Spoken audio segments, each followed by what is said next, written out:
Good evening, I'm Kevin McNamara. We begin tonight with new developments and the ongoing search for a new superintendent at Memphis Shelby County Schools. Frustrated MSCS parents today requesting to file an injunction against what they say is a politically manipulated hiring process.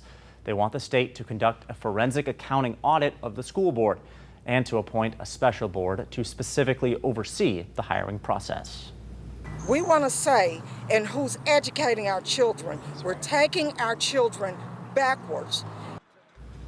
The goal is to have a local school superintendent who is familiar with the culture of MSCS and who has a track record of managing a successful school, along with fiscal accountability within MSCS schools. We'll have a lot more on this story tonight on ABC24 News at 10.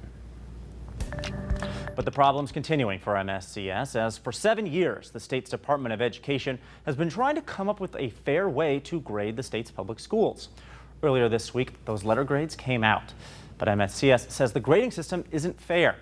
Almost half its schools scored a D or F, and only 9 of its almost 200 schools scored an A. The grades were based on achievement, growth, and college readiness, but didn't take into account factors like poverty, crime, attendance, or graduation rates. A single letter grade based solely and largely on 1 week of standardized testing tells really only one part of the story. And so the system doesn't take into account the poverty, the lack of kindergarten readiness, to the impact of community violence. That's one discussion that we've had. None of the suburban schools scored lower than a C, except for Collierville's Virtual Academy, which got an F. New tonight, a Memphis woman is pleading for help as she says crime is getting worse and worse at an affordable housing complex in Whitehaven.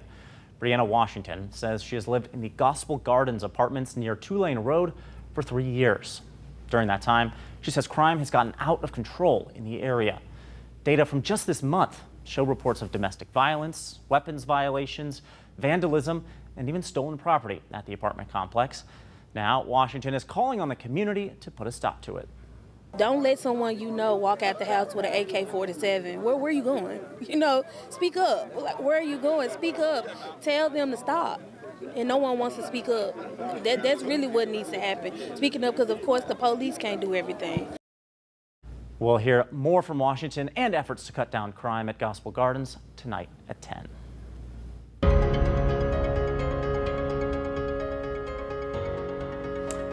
Well, some news right now. Memphis International Airport expecting 138,000 people will pass through TSA security this holiday season.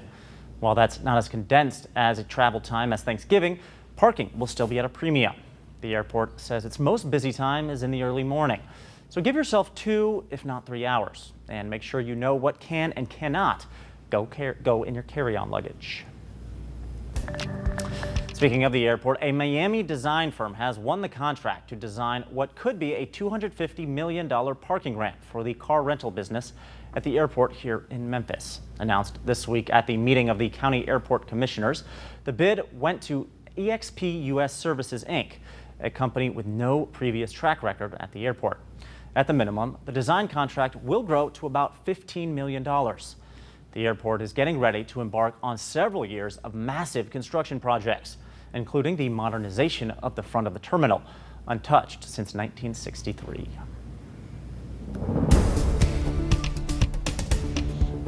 Another Saturday, another rainy situation here across the Mid-South, but I think that there is some unfortunate news as it gets closer to your Christmas holiday here. Looks like even weather is on the way. Taking a look this evening out at downtown. This is I-40 near Danny Thomas. You can see a very gloomy look. We've actually picked up some rain earlier on today, around 3/10 of an inch at Memphis International. Some areas really, they're not picking up much at all. It's a very spotty situation with our shower activity, but still got up to 66, well above average for this time of the year. You can still see some moderate to heavy showers pushing towards the northeast. These should start to exit our viewing area as we get into the next 2 to 3 hours. I expect the overnight to be dry here across the region, but then we are going to see things change. But look at this. The last 3 Saturdays in a row have now included some type of rainfall. We had that severe weather move through on December 9th. We had a little bit of rain last weekend weekend. And then, of course, today,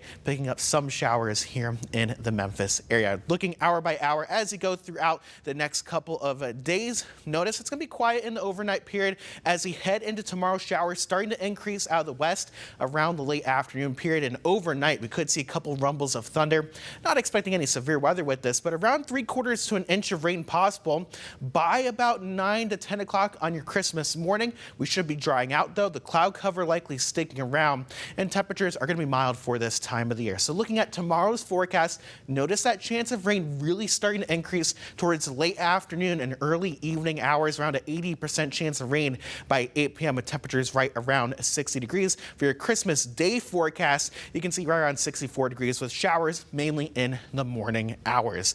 Past that, we are going to at least quiet down a little bit. So we have an area of low pressure moving through right now, a cold front bringing us that rain over the next couple of days. This low is going to just spin across the central U.S. High pressure moving in our area, though, and that is going to give us some drier weather and cooler as well as we head towards the middle and end of the week. In fact, taking a look at your 7-day forecast, 66 is going to be your high for your Christmas Eve with some showers, especially later on in the day. A high of 64 on your Monday with morning rain possible. Then we're drier. Temperatures back into the 40s as we head towards the end of next week. Thanks, Corey. Well, you just heard him say it. Christmas Day fast approaching. But if you're deciding to skip prepping a meal at home, there are several Memphis restaurants that will be open. There's a few at the B.B. King Blues Club being one of them. Is expected to open at 5 p.m. Christmas Day. Serving its regular menu. That's good to know. Bar Dog Tavern will also open at 5 p.m. And Mulan Asian Bistro will be open on regular business hours from 11 a.m. to 9:30 p.m. But if you're rushing to get those last-minute gifts, CVS and Walgreens will open Christmas Day as well. CVS store hours vary by location, while Walgreens store hours will be from 9 a.m. to 6 p.m.